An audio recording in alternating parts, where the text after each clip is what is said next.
வணக்கம். நான் Sudarshan Mahesh. India alliance versus election commission of India. India அலையன்ஸ்ல இருக்கக்கூடிய கட்சிகள் வைக்கக்கூடிய போலியான குற்றச்சாட்டுகள். அது வந்துட்டு எந்த அளவுக்கு போய் இருந்திருக்குது, கிரவுண்ட் லெவல்ல எந்த அளவுக்கு வந்துட்டு மக்கள் கிட்ட வந்துட்டு பிரதிபலிச்சிருக்குது அப்படின்றத பத்தி தான் வந்துட்டு இந்த வீடியோல நம்ம பேச போறோம். இந்திய அலையன்ஸ் வந்துட்டு ஆரம்பத்துல வந்து பெங்களூரு சென்ட்ரல்ல மொத்தமா இருக்கக்கூடிய 7 தொகுதியில 6ல நாங்க லீடிங்ல இருந்தோம். ஒரு தொகுதியில மட்டும் பிஜேபி ஜெயிச்சுட்டாங்க அப்படின்ற மாதிரி ராகுல் சொல்லியிருந்தாரு. ராகுல் வந்துட்டு இந்த மாதிரியான ஒரு பிரஸ் மீட் குடுக்குறதுக்கு ஒரு நல்ல பிரிப்பேர் பண்ணி ஒரு பெரிய டீம் வச்சு அவரு பிரசன்டேஷன் குடுத்தாரு. ஆனா, இந்தியால இருக்கக்கூடிய பத்திரிகையாளர்களும், அரசியல் நோக்கர்களும் ராகுல் குடுக்கக்கூடிய போலியான தகவல்கள அப்படியே நம்பி ஏமாந்துடுவாங்க அப்படின்ற மாதிரி அவர் ஒரு தப்பு கணக்கு போட்டாருன்னு நெனைக்கிறேன். அவர் சொல்லியிருக்கக்கூடிய விஷயங்கள், சாம்பிளா என்னென்ன விஷயங்கள் குடுத்தாரோ, அதுல இருக்கக்கூடிய ஒவ்வொரு விஷயத்தையுமே இங்க இருக்கக்கூடிய ராகுலுக்கு எதிரான மைண்ட் செட் கொண்ட வலதுசாரி பத்திரிகையாளர்களா இருக்கலாம், நடுநிலையா இருக்கக்கூடிய பத்திரிகையாளர்களா இருக்கலாம். அவர்கள் எல்லாருமே ராகுல் சொன்ன விஷயத்திலிருந்து எடுத்து எந்த அளவுக்கு உண்மை அப்படின்னு சொல்லி அனலைஸ் பண்ண ஆரம்பிச்சாங்க. பெங்களூரு மத்திய தொகுதியிலேயே அவர் சொன்ன மாதிரி எ 7 சட்டமன்ற தொகுதிகள் கிடையாது. 8 சட்டமன்ற தொகுதிகள். அதுல 4, 4 அப்படின்ற மாதிரி தான் இருந்தது. 4 தொகுதியில பிஜேபி, 4 தொகுதியில காங்கிரஸ் அப்படின்ற மாதிரி தான் இருந்தது நிலைமை. அடுத்தது வந்துட்டு டபுள் வோட்டிங். நெறைய பேருக்கு வந்துட்டு 2, 3 இடத்துல வாக்கு இருக்குது அப்படின்ற மாதிரியான பிரச்சாரங்கள நெறைய பேர் சொல்லிட்டு இருக்கிறாங்க. நெறைய துணை முதல்வர்களுக்கு, நெறைய எம்எல்ஏஸ்க்கு, எம்எல்ஏவினுடைய மனைவி அப்படின்னு சொல்லிட்டு பலருக்கு வந்துட்டு பல இடங்கள்ல வாக்கு இருக்குது அப்படின்ற குற்றச்சாட்டையும் ரீசென்ட்டா வச்சுட்டு இருக்கிறாங்க. இந்த ஒரு விஷயத்த வந்துட்டு திரிச்சூர் தொகுதியில வந்துட்டு பல இடங்கள்ல காங்கிரஸ் அண்ட் கம்யூனிஸ்ட் தலைவர்கள் வந்துட்டு மாறி மாறி வச்சுட்டு இருக்கிறாங்க. திரிச்சூர்ல சுரேஷ் கோபி ஜெயிச்சது. பல தொகுதியில இருக்கக்கூடிய மக்களை கூட்டிட்டு வந்து இங்க வந்து வோட்டர் ஐடி வாங்கி வாக்கு செலுத்தியிருக்கிறார் அப்படின்னு சொல்லிட்டு. இது வந்துட்டு ஒரு நார்மலான விஷயம் தான். ஒருத்தர் வந்துட்டு ஒரு இடத்துல இருந்து இன்னொரு இடத்திற்கு மாறும் பொழுது, ஆட்டோமேட்டிக்கா வந்துட்டு வோட்டர் ஐடிய ஷிஃப்ட் பண்ணுவாரு. அப்படி பண்ணும் பொழுது ஏற்கனவே இருந்த பழைய இடத்துல ரிமூவ் பண்றதுக்கு அப்ளிகேஷன்லாம் குடுத்திருப்பாரு. ஆனா ரிமூவ் ஆகாம இருந்திருக்கும். இது வந்துட்டு அந்த பெர்சனினுடைய தப்பு கிடையாது. ரிமூவ் பண்ணாமலே வச்சிருப்பாங்க. நெறைய பேருக்கு இருக்கும். ஆனா 2 இடத்துல ஓட்டு போட்டாங்களா அப்படின்னு கேட்டோம்னா, அது கிடையாது. ஒரு இடத்துல மட்டும் தான் ஓட்டு போட்டிருக்கிறாங்க. இவர்கள் சொல்லக்கூடிய அலிகேஷன்ல பலருக்கு வந்துட்டு 2 இடத்துல வாக்கு இருக்குது. ஆனா அந்த 2 இடத்துல வாக்கு இருக்கிறவங்க எல்லாருமே 2 இடத்துல ஓட்டு போட்டாங்களா அப்படின்னு கேட்டோம்னா, இல்ல. ஒரு இடத்துல தான் வந்துட்டு ஓட்டு போட்டிருக்கிறாங்க.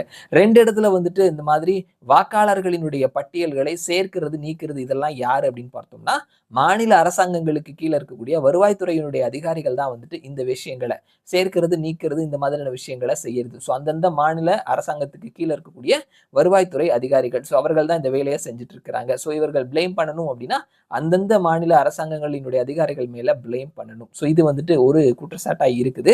அடுத்தது இந்த ஒரு விஷயம். மோடி வந்துட்டு ரிசைன் பண்ணுங்க அப்படின்ற மாதிரி வெஸ்ட் பெங்காலை சேர்ந்த மமதா பானர்ஜியினுடைய மருமகன் வந்துட்டு அபிஷேக் பானர்ஜி சொல்லியிருக்கிறாரு. ஸோ இதே காலகட்டத்தில வெஸ்ட் பெங்கால்ல மமதா பானர்ஜி ஜெயிச்சாங்க. அங்க வந்துட்டு தவறுகள் நடக்கலையா அப்படின்ற குற்றச்சாட்டுகள் நமக்கு எழுது. அகிலேஷ் யாதவ் பேரிகார்ட்லாம் தாண்டி குதிச்சாரு. அவரு வந்துட்டு உத்தரப்பிரதேசத்துல எதிர்பார்த்ததை விட அதிகமான தொகுதிகள லோக்சபா தேர்தல்ல ஜெயிச்சாரு. அங்க வந்துட்டு டபுள் வோட்டிங் இதெல்லாம் இல்லையா அப்படின்ற கேள்விகள் இருக்குது. 2, 3 இடத்துல வாக்காளர்களினுடைய பெயர் இருக்குது. இவர்கள் எல்லாருமே வந்துட்டு பிஜேபிக்கு தான் வாக்கு செலுத்துனாங்களா அப்படின்னு கேட்டோம்னா, அதுவும் கிடையாது. இவர்கள் எல்லாத்தையும் சேர்த்தது பிஜேபியா அப்படின்னு கேட்டா தெரியாது. ஆனா பாருங்க 2 இடத்துல ஓட்டு இருக்குதுன்னு சொல்றாங்க. நம்ம பார்த்தோம்னா, கேரளால முஸ்லிம்களினுடைய மக்கள் தொகைன்னு பார்த்தோம்னா 26%. ஆனா போல் ஆகக்கூடிய வாக்கு சதவீதத்துல 30% இஸ்லாமியர்கள் இருக்கிறாங்க. வெளிநாட்டுல இருந்து கூட வந்துட்டு ஓட்டு போட்டுட்டு போயிடுறாங்க. அப்படியெல்லாம் வராங்க. அதெல்லாம் நம்ம கேள்வி எழுப்பல. இன்னொன்னு வந்துட்டு ஒரு அனலைஸ் பண்ணக்கூடிய ஒரு சேனல் அவர்கள் குடுத்திருந்த ரிப்போர்ட்ல என்ன சொல்றாங்க அப்படின்னா, நீங்க நல்லா கவனிச்சு பார்த்தீங்கன்னா, இவர்கள் சொல்லக்கூடிய 2 இடத்துல வாக்காளர் அடையாள அட்டை இருக்குது அப்படின்னு சொல்லி வெளியிடக்கூடிய பெயர்கள் எல்லாமே இந்துக்களினுடைய பெயர்களாவே இருக்குது. சிறுபான்மை சமூகத்தை சேர்ந்த பெயர்கள் எந்த பெயருமே வெளியிடல, கவனிச்சீங்களா அப்படின்னு சொல்லியிருக்கிறாங்க. பார்க்கும் பொழுது அப்படிதான் தெரியுது. இவர்கள் வந்துட்டு சொல்ல வர்றது இவர்கள் இந்துக்கள், இவர்கள் பிஜேபியினுடைய வாக்காளர்கள் அப்படின்ற மாதிரி தான் வந்துட்டு வெளிய போர்ட்ரே பண்றதுக்கு முயற்சி பண்ணிட்டு இருக்கிறாங்க அப்படின்றதை நம்ம கவனிக்க முடிகிறது. அண்ட் இது எல்லாமே வந்துட்டு மக்கள் மத்தியில எந்த அளவுக்கு தாக்கத்தை ஏற்படுத்தும் அப்படின்னு கேட்டோம்னா, ஒரு 2 உதாரணம் சொல்லி முடிச்சிடலாம்னு நினைக்கிறேன். ஸோ இது வந்துட்டு சமூக வலைத்தளங்கள்ல அரசியலை ரொம்ப கூர்ந்து கவனிக்கிறவங்க கிட்ட வந்துட்டு, அதுவும் அந்த சார்புடைய அரசியல், நம்ம வந்துட்டு இந்திய அலையன்ஸுக்கு சப்போர்ட் பண்றோம், திராவிட அரசியலுக்கு சப்போர்ட் பண்றோம், கம்யூனிச அரசியலுக்கு சப்போர்ட் பண்றோம். இந்த மாதிரியான ஆட்கள் கிட்ட மட்டும் வந்து இன்ஃப்ளூயன்ஸை கிரியேட் பண்ணும்.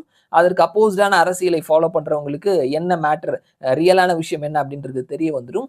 அதை தாண்டி கிரவுண்ட் லெவல்ல மக்கள் கிட்ட எந்த அளவுக்கு தாக்கத்தை ஏற்படுத்தும் அப்படின்னா, கேரளால சுரேஷ் கோபி ஜெயிச்சாரு. அவர் வந்துட்டு வேற வேற மாவட்டத்துல இருக்கிறவங்களெல்லாம் கொண்டு வந்து இங்க ஜெயிச்சார் அப்படின்ற மாரி சொன்னாங்க.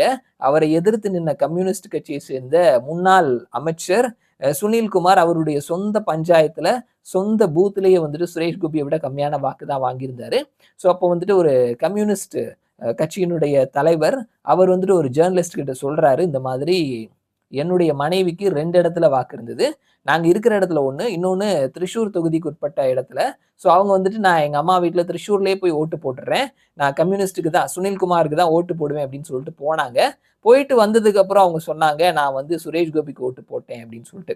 ஸோ அதே மாதிரி வந்துட்டு ராகுல் காந்தி அவருடைய டீ ஷர்ட்லலாம் வந்துட்டு மின்டா தேவி அப்படின்ற ஒரு பெண்மணி 124 வயசு. உலகத்திலேயே வயசான பெண்மணி இவங்க தாங்க. இவங்கள தான் ஓட்டர் ஐடியில சேர்த்திருக்கிறாங்கன்னு சொல்லிட்டு, அந்த பெண்மணியினுடைய படத்த டீ ஷர்ட்ல எல்லாம் போட்டுட்டு பிரச்சாரம் பண்ணிட்டு இருந்தாரு. பாத்தீங்களா மோடி அரசனுடைய கோல்மால்னு சொல்லிட்டு. ஸோ அவர்கள் வந்துட்டு பீகார் மாநிலத்தை சேர்ந்தவங்க. அவங்களுடைய அந்த டேட் ஆஃப் பர்த் இயர் வந்துட்டு 1990. அந்த 90க்கு பதிலா 1900 அப்படின்னு போட்டாங்க. 124 வயசுன்னு சொல்லிட்டாங்க. ஆனா அவங்களுக்கு வயசுன்றது 35 வயசு ஆகுது. அந்த பெண்மணி டைரக்ட்டா வந்து ராகுல் காந்தியும், பிரியங்கா காந்தியும், நீங்க யாருங்க என்னுடைய பெயர வந்துட்டு தவறா இன்ஃப்ளூயன்ஸ் பண்றதுக்கு அப்படின்ற மாதிரி சொல்லிட்டாங்க. ஸோ கிரவுண்ட் லெவல்ல நிலைமை இப்படித்தான் இருக்குது. இவங்க ஒரு பக்கம் போயிட்டு இருக்க, தன்னுடைய கட்சிக்காரங்க அவங்க வீட்ல இருக்கக்கூடிய பெண்மணிகளே வந்துட்டு அவங்களுக்கு வாக்கு செலுத்தாம, நமக்கு யார் நல்லது செய்றாங்களோ அவங்களுக்கு வாக்கு செலுத்துறாங்க. சுரேஷ் கோபிக்கு செலுத்துற மாதிரி. இங்க வந்துட்டு 124 வயசு மின்டா ராணிய வச்சு இவங்க அரசியல் பண்ணலான்னு பார்க்குறாங்க. அவங்களே வந்துட்டு நீங்க யாருங்க என்னுடைய பேர யூஸ் பண்றதுக்கு அப்படின்னு சொல்லிட்டு போயிட்டாங்க. ஸோ எதார்த்த நிலைமை வேற மாதிரி இருக்குது. ஸோ இவங்க வந்துட்டு வேற ஒரு உலகத்துல வந்துட்டு பிரச்சாரம் பண்ணிட்டு இருக்கிறாங்க அப்படின்றதா வந்துட்டு நம்ம சொல்ல தோணுது. இது கிரவுண்ட் லெவல்ல சாதாரண மக்கள் கிட்ட அவங்கள அஃபெக்ட் பண்ற மாதிரியான எந்த விதமான பாதிப்பையும் இது களத்துல ஏற்படுத்தல அப்படின்றத கவனிக்க முடிகிறது.